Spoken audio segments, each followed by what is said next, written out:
So I was very excited to receive in the mail yesterday the CamBuddy Pro, which I was happy to back on Kickstarter because it just seemed like such an awesome product. So many cool features packed into it that I couldn't wait to get started with it. Arrived yesterday. As you can see, I've added it to the camera, Nikon D7200.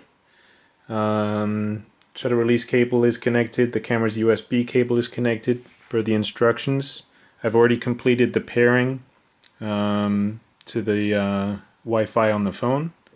So I've already tested out a couple of the features. It seems to work just fine.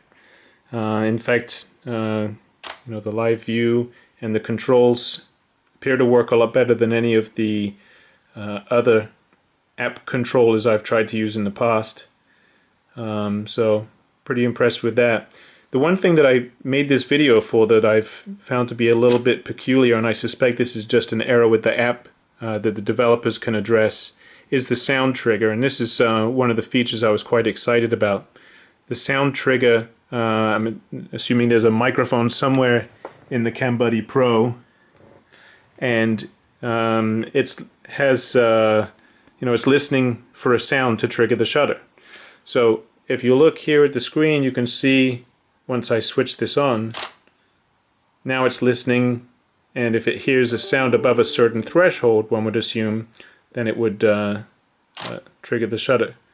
Now, it seems to have a rather strange behavior. The interface suggests that you can adjust the sensitivity here.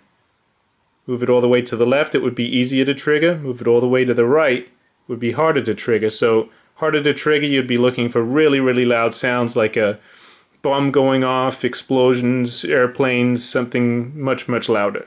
Whereas down here, I would imagine that the further left you go, it's going to be more like the sound of a bee flying, much more sensitive to sound. So, I started off with it somewhere in the middle.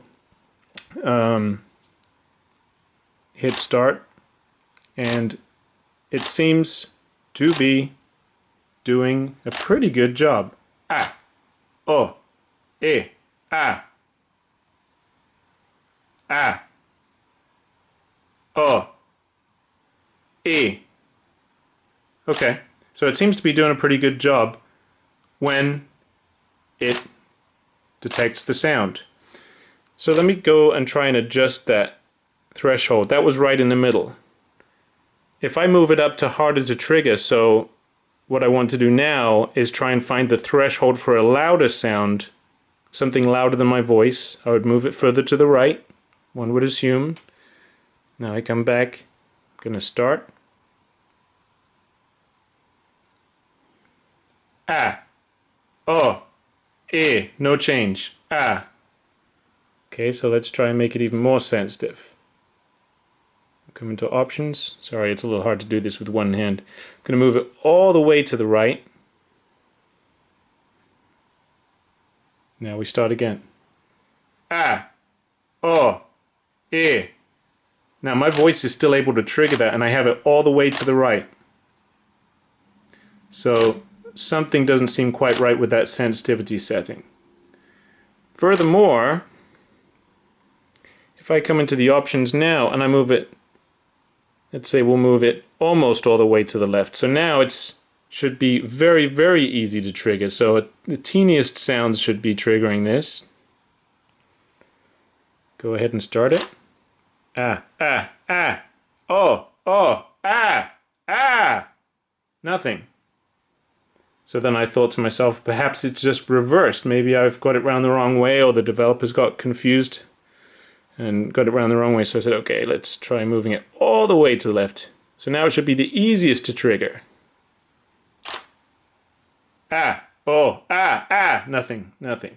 Ah, okay. Let's try somewhere around about here.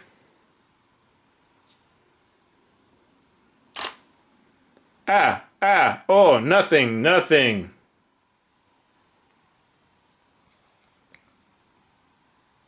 About 40%. Ah, ah, ah, oh, oh. Excuse my crazy sounds.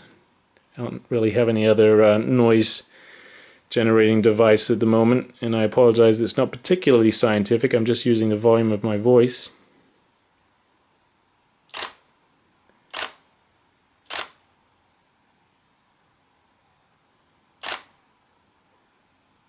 That's interesting. There's no sound at all other than the ambient sound in the room, which is very low at the moment. I switched off the air conditioning. Really the only sound that I have in here is the very low whirring of my computer fan.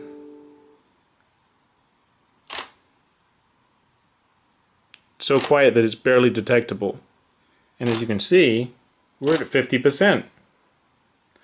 So something isn't quite right here. I don't know whether it's just that my unit is faulty, or whether it's my suspicion is that it's the sensitivity settings in the app itself.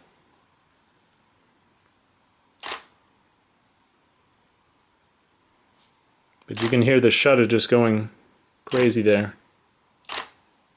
No reason.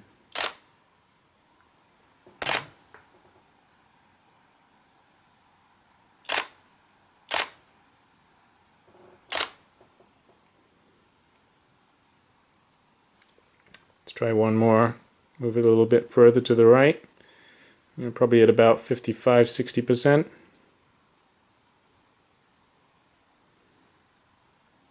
Ah! Oh! Okay, now it seems to be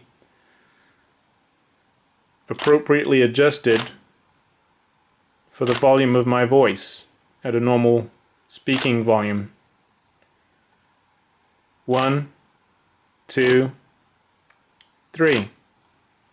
So anyway, I thought I would make this quick video so that I could share this with the developers. Hope that it helps in continuing to improve the product. I'll try to get some time to play with some of the other features. It's an awesome idea. Very excited to start creating with this. So thanks for developing such an awesome tool, and hopefully as a community we can continue to improve and make it even more awesome. Thanks.